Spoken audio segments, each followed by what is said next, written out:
real estate agents, welcome to the Weekly Closer. I'm your host, Jeff Underwood, along with my co-host, Joey Sampaga.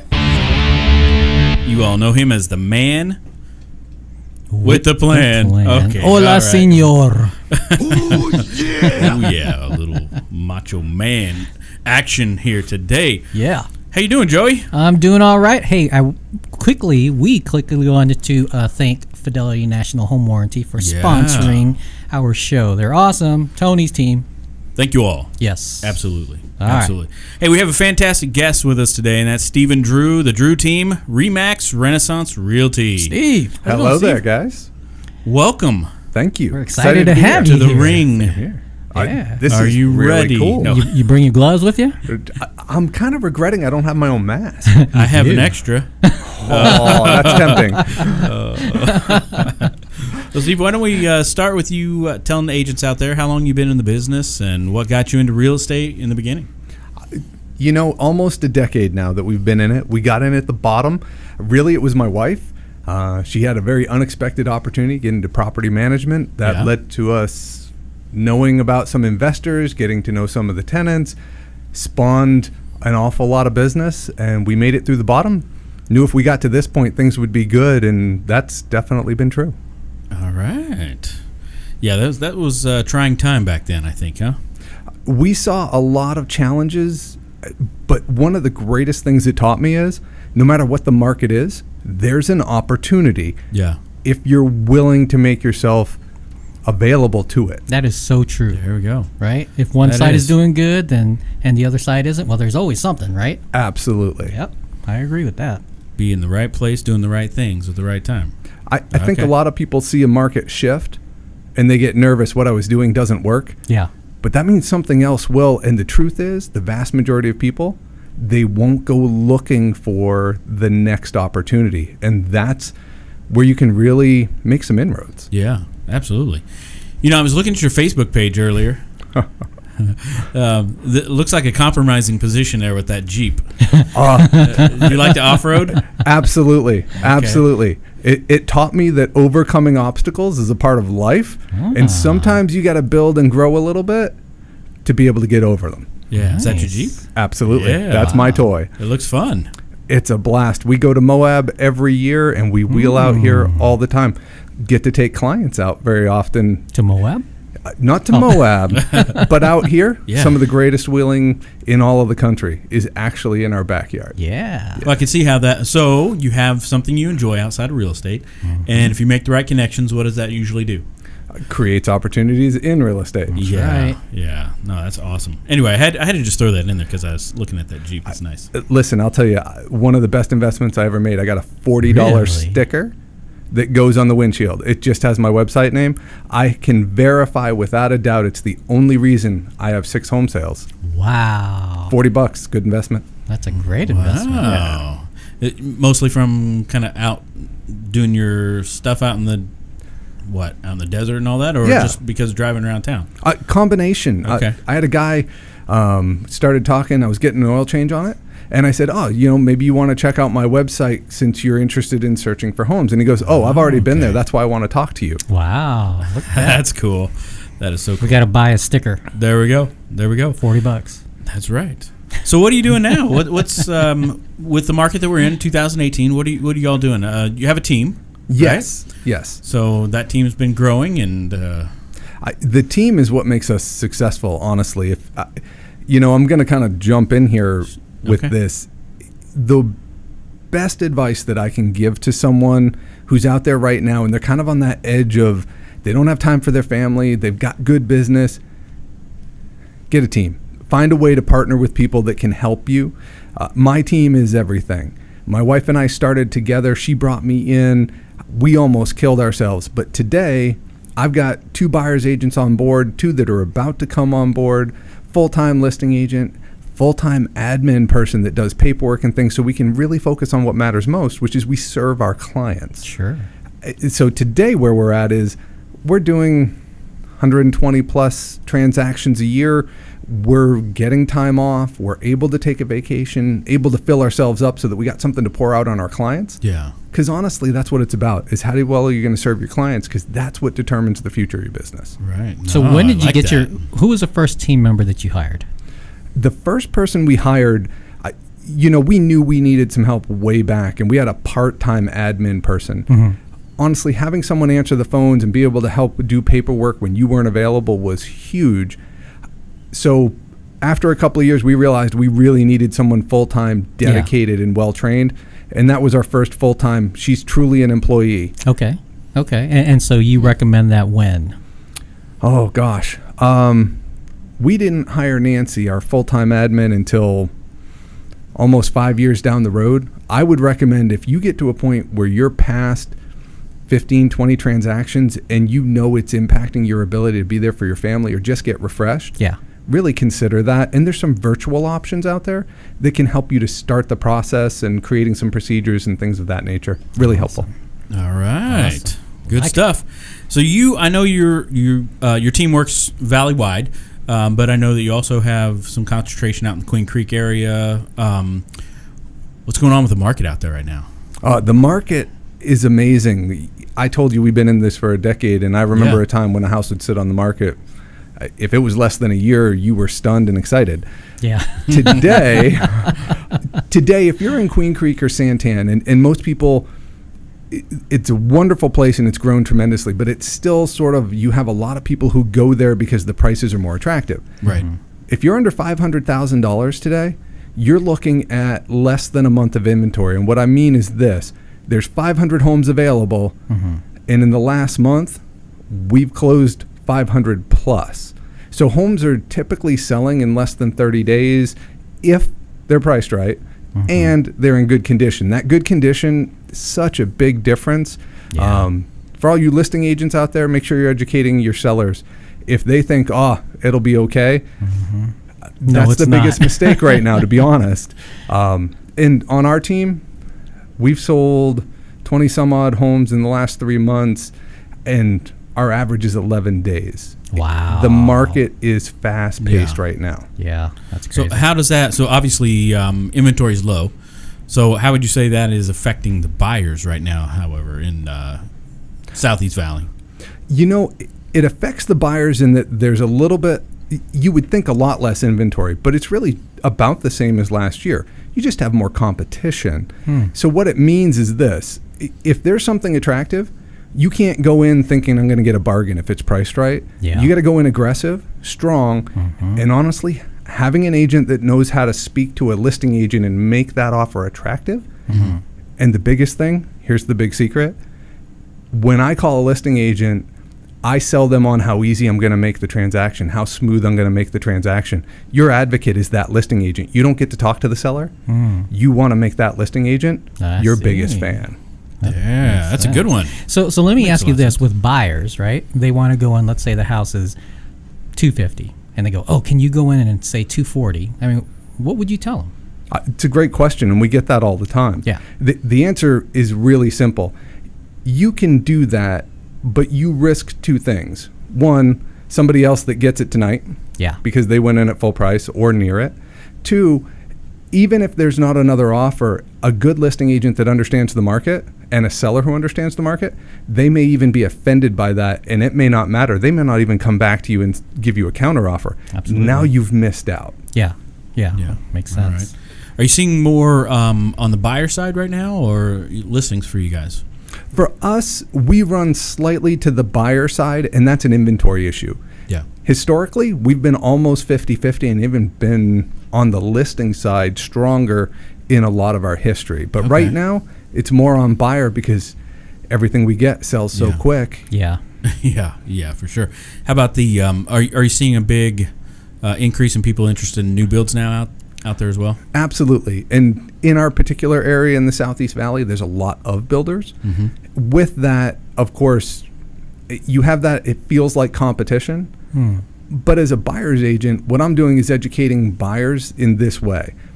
Builders are not bad. Their salespeople are not bad, but they work for themselves. That's right. You need an agent that understands not just the money piece, because money's important. no question. But I'll give you an example. We had a client who we were working with. They didn't really fully understand the situation. They went to a builder, got signed up, didn't have representation. Yeah. Great people. We're still great friends. The builder didn't really go through the contract with them. They told them it'll probably be 9 months before it's done. It was done in 4, and per the contract, No. they had to honor the contract and purchase the home at 4 months. Wow. Well, if somebody said to you, you've got 5 more months and you budgeted that way, how's that affect your home, Yeah. your lifestyle, your funds, right? Right. Yeah, they don't use a deal. standard contract. They create their own contract, and us as real estate agents, we have to relay that message. Hey, they can close in 4 months, even though they said 9. Absolutely. Yeah. And the problem is twofold. One, it's not in the seller's interest to make that a highlight. Yeah. And so their salespeople, they're not going to do that. And Exactly. rightfully so. They're doing their job. Sure. Unfortunately, there are also agents out there who haven't educated themselves on that side of the process, and they don't know either. So the most important thing is, if you're a buyer's agent out there, you better get educated on the new build process. Yeah. Go out, make friends with the people that are salespersons in those new build communities, so that when you come, you're not an unfamiliar face, and they know that you're serious about helping your clients. Yeah. Goes a long That's way. a great point. Yep. That's a great, but they might be busy watching TV. No, they need to get out and do something, right? Get out and Absolutely. learn everything you can about the new build stuff. I think is a good idea. I try to visit all of the new build communities at least once a month. Their incentives change. Yeah. Their product changes. Their build time changes. And right now, the big thing is your builders can vary from, they may have something started and it's going to be ready in a month, all the way out to nearly a year for a traditionally what we would call a track home. It's really an amazing moment in our market right now. Oh, yeah. So if a buyer doesn't want to go the new build route, but they do want to find a home right now, what can you suggest to kind of give that buyer an advantage, I guess, in this competitive market? What we do, and that's a great question, because if the buyer isn't aware that it's a competitive market, that's the first disservice that an agent does to them. You got to educate them, give them some insight. The next thing you need to do is make sure you're aware of the inventory and what's out there. Because we don't have an overabundance, know your local market, know what's going on. Go visit some homes. And I know people are resistant to taking that time and doing it, but it's important so that you can see what does that value look like today? Because 6 months ago, $300,000 bought you a lot more than it buys you today. Sure. Yeah. All right. What are you guys doing to get the business right now? What do you, whether it's marketing or doing some certain things in a specific niche, or is it organic growth, or is it mostly from referrals? What are you guys doing right now? Again, a great question. And the one thing I would encourage anybody that's out there in the business, if you've only got one place your business is coming from, you're probably not going to have it for long. And I don't mean that to sound doom and gloom, No, that's true, though. But the uprising of teams, part of the other reason that we did it is I realized we were going to be just eaten up otherwise. For us, we have a number of places where our business is coming from. I know I'm gonna say the dreaded Z word. I love and hate and love Zillow. We have a really good return on investment because we have a plan for how we handle those calls and those emails. So Zillow's big for us. We also do some marketing, both print and we do digital. That's great for us. Our website actually generates a fair amount of leads, but our biggest amount of business really comes from past client and sphere, people that we have treated well in the past. Because here's the truth. You ask a typical person that you're meeting for the first time, you ever had a bad experience in real estate? Almost every one of them says yes. Yeah. If you can create a good experience, they're going to keep coming back. And that's the majority of our business. Yeah. We've had some guests on the show that got into the business because of a bad Yeah, that's weird. bad experience. Hey, I respect that. That. Make it better. Absolutely. All right. Cool. So if an agent came to you and did say, the market slowed down a bit, I don't know what I should be doing now. I mean, is there something you would tell them, go do this right now? Oh, yeah. There's a number of things that are possible, but for the person that's by themselves, doesn't have a budget, Tom Ferry, who I happen to listen to fairly often, he talks about it, sweat equity versus check equity. You can either pay someone to do it, or you can get out there and you can put yourself to work. as a single agent, if you're in that position and things are slow, where do you get your hair cut? Make sure you go there the same time every time and talk to the same people and make sure they know who you are. Wear the pin. Let them. Don't be a secret agent. I know that sounds crazy, but I've sold homes because I'm wearing the pin. And you're talking about the name badge. Yeah, absolutely. Yep. Something that identifies that you're in real estate. Buy a T-shirt. I don't know, but something that makes sure that the things you do on a daily basis, those people are aware of what you do for a living, and that you can help them, and friends that they have, and family they have. And I'm not saying you beat them over the head, but talk about what you do. Yeah. How do you talk about what's going on in your life and communicate with people if you don't talk about your family or what you do for work, right? Right. Don't be afraid of it. Got it. All right. So you brought up a good point. You mentioned for a single agent out there. Mm-hmm. So the team aspect, you want to give some thoughts on why that is becoming such a big thing now in the industry, right? That question is the heart of where real estate's going, I think. We live in the midst of a time and a culture where service is everything. I mean, why are taxis eventually going to fade away? Because Lyft and Uber work because it's much more convenient, much more direct, and it's a response to what you're asking for, not a question when you open the door if they're going to be able to go your way. Real estate's going in that direction where you need to be able to provide a level of service, a level of education, a level of comfort that a single person can't provide because you can't be available 24/7. Some people try, but how many people want to live that life? Yeah. So the aspect of a team that's so important is you can provide a level of service that's better, that's greater, and people know the difference. I talked to a past client of mine. They got stuck in a process with a builder who said, we can sell your home, and they were dumped on a team who they dealt with a different person on the phone, a different person when they sat down to see the process, a different person when they went to have the doors open, a different person when they hated it. They were miserable because they just kept getting handed off to someone else. In a team environment, you can put a person with someone and they're not being pulled to every other transaction. There's people that can handle all the other details while you're focused on giving that person what they really desire most. A great experience in the process. Got it. All right. How about, what would you say was your the one thing that made the biggest impact, I guess you could say, in your business or as you have been building this team structure? It's funny. I immediately picture myself sitting on the 17th green at the Waste Management Open with my dad. That moment. Were you there this year? I was there this year. I was too, yeah. I'm really fortunate. I have a lender who just has a great heart, and he heard me tell this story. Yeah. He makes sure me and my dad have tickets every single year. Oh, that's awesome. Yeah, I'm really thankful for that. That advice, though, was when I was growing up, my parents had a little beverage business that they did for 3 months, and then they shut it down. It was wildly successful. I was like, Dad, whatever happened? I was too young to really understand. And he said, I had 2 people signed up at the beginning of that summer to help me. They both bailed out, and I said to myself, I'll just do this on my own. And it almost killed him. That moment was huge for me, and funny enough, my father-in-law has given me the same advice in an inadvertent manner. But having good people around you that you can trust, that you can team up with, that you can work together towards a common goal, that's my number one advice. Got it. That's great advice. Yeah. And those are great seats. Oh, it's good. It's good. Any last minute nuggets that you want to share before we move to the next Did you say segment? McNuggets? McNuggets. Did you miss lunch? I don't know if I could eat a McNugget or not. I don't think they know what's in those things. They probably do, and that's even more scary. So where do you see things going now for the team? I mean, what's on the horizon for the Drew team? For us, it's really simple. We have more leads than we've been able to work. I'm bringing in 2 buyers agents to help us with that, so our level of service comes up even to a higher place. Yeah.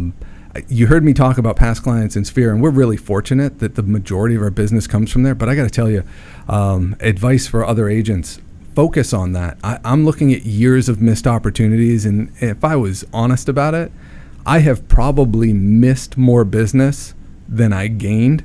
And that's heartbreaking to me from not a financial standpoint. I make good money, but from the standpoint that I have those relationships I invested time, effort, and energy into, and that it's my fault. I have not followed up with them as well as I could. So that's a really big focus in the year coming up. We just did our first client appreciation event. And I got to tell you, nobody loved it more than me. I got 200 of our past clients in a movie theater. Wow. That's fun. And all they want to do is hug you and love on you and tell you how thankful they are. And I'm like, wow, why did I wait 9 years to do this? So that's worth doing, huh? Absolutely. Best investment I think I've probably made in the last 5 years. I think 200 people in a movie theater. We threw out toys. We did everything you could think of, free popcorn, all of that. I was under $2,000. That and the sticker. Wow, really? Yeah. I mean, the sticker is the best return on investment, no question. Emotionally, the movie theater was the best. Oh, yeah, I'm sure. That is totally cool. Yeah, they say that 10 to 12% of the people in your database will give you business every year. Yes. The other statistic that I read is that you will have 30% of your database will change homes within 4 years. 4 years, wow. So if you look at a third of your database, that's a big number. That's the convicting number for me is I got a database that's nearly 5,000 people. Wow. I should be doing more business. Huh. Wow. You know, here's an idea for the client appreciation party next time, or for maybe one that's, how do I want to say it? The theater, have you heard of the Alamo Theater?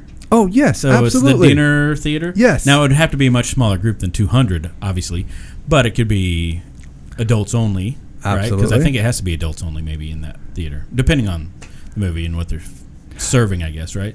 But my wife and I went to that for the first time about 2 months ago, and it was awesome.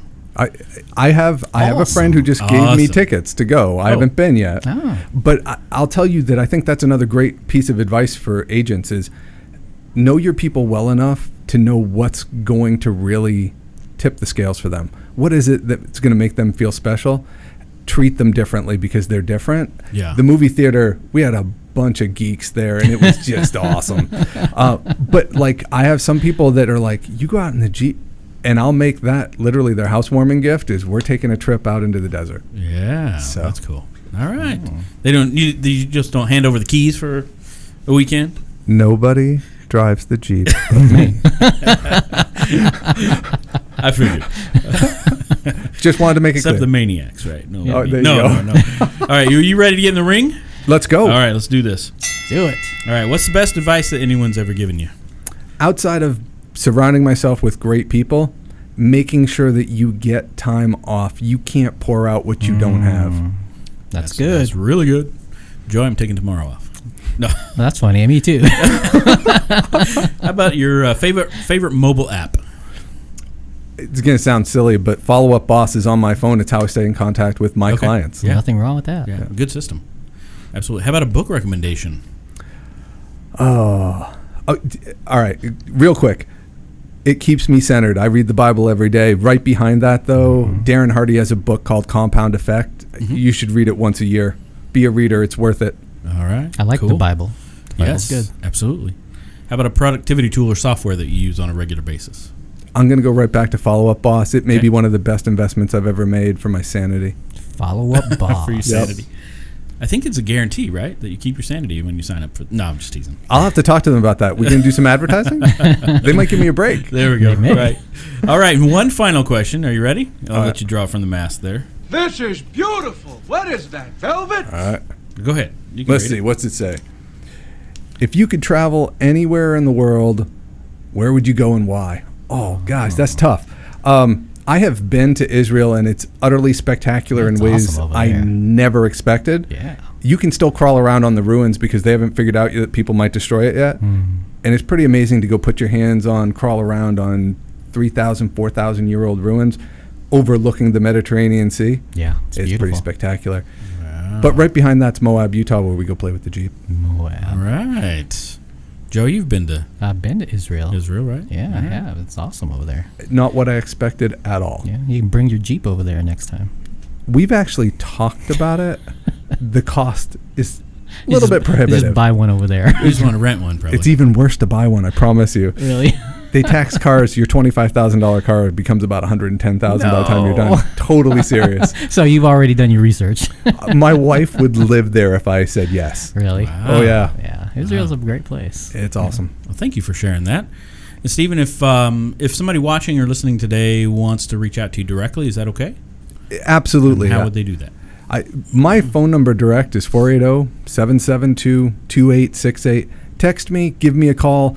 I may not be immediately available, but I will return it, I promise. And I'm open to that. I'm a true believer that our industry needs to be better for the sake of the people we serve. We impact communities and families in a massive way.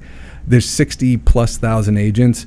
We should be better. If I can help you, I am an open book. I will be happy to share. There we go. That's amazing. Yeah, well, we've noticed that successful agents give. Yeah, absolutely. Well, and real quick, guys. Yeah. It's because we understand after you get to this point, it's not my competitor that determines my success. And there's enough business out there for all of us. I promise you that. And There it seems is. crazy to say that with how many agents.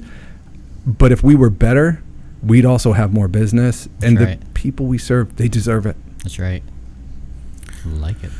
Wow. He preached it. I don't didn't have he? anything else to say.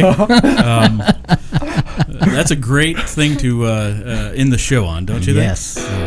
Well, thank you so much for being in again. I appreciate you Fantastic guys. to have you on the show. Until next time, all of you out there, we'll talk to you soon. My name is Jeff Underwood, along with Joey Sampaga, the luchador.